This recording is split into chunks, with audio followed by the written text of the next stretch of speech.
നോമ്പ് 7-ാം ബുധൻ.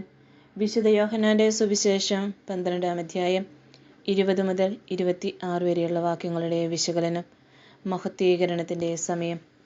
യഹൂദരുടെ പ്രധാന തിരുനാളുകളിൽ ഒന്നായ പെസഹ തിരുനാളിൽ സംബന്ധിക്കാൻ പതിവിന് വിപരീതമായി ഇത്തവണ രാജകീയമായിട്ടാണ് യേശു ആഗതനായിരിക്കുന്നത്. കാരണം അവനെ സംബന്ധിച്ചിടത്തോളം ഇത് ദൈവം നിശ്ചയിച്ച മഹത്വീകരണത്തിൻ്റെ സമയമാണ്.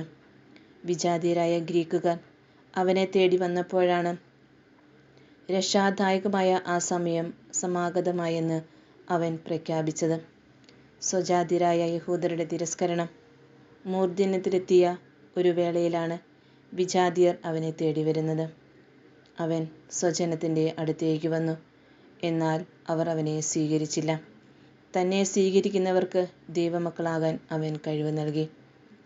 നിലത്ത് വീണ് അഴിയുന്ന ഗോതമ്പ് മണി എപ്രകാരം പുതിയ നാമ്പെടുത്ത് മുളയ്ക്കുന്നുവോ, അതേപോലെ മറ്റുള്ളവരുടെ നന്മയ്ക്കായി സ്വജീവൻ അർപ്പിക്കുന്നതാണ് യഥാർത്ഥ മഹത്വീകരണമെന്ന് യേശു പഠിപ്പിക്കുന്നു.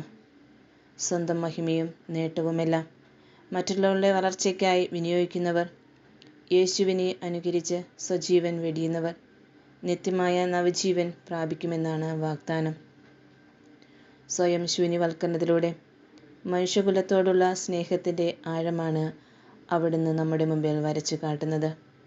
മനുഷ്യപുത്രൻ വന്നിരിക്കുന്നത് ശുശ്രൂഷിക്കപ്പെടാനല്ല, ശുശ്രൂഷിക്കാനും സ്വന്തം ജീവൻ അനേകർക്ക് മോചനദ്രവ്യമായി നൽകാനുമത്രേ. ഇത് അവൻ്റെ ഓരോ ശിഷ്യനും ജീവിതത്തിൽ പ്രാവർത്തികമാക്കി കാണിക്കുന്നതിനാണ് അവൻ നമുക്ക് മാതൃക കാട്ടി തന്നിരിക്കുന്നത്. തൻ്റെ ജീവനെ സ്നേഹിക്കുന്നവൻ അത് നഷ്ടപ്പെടുത്തുന്നു, എന്നാൽ ഈ ലോകത്തിൽ തൻ്റെ ജീവനെ ദ്വേഷിക്കുന്നവൻ അത് നിത്യജീവനിലേക്ക് കാത്തു സൂക്ഷിക്കുന്നു.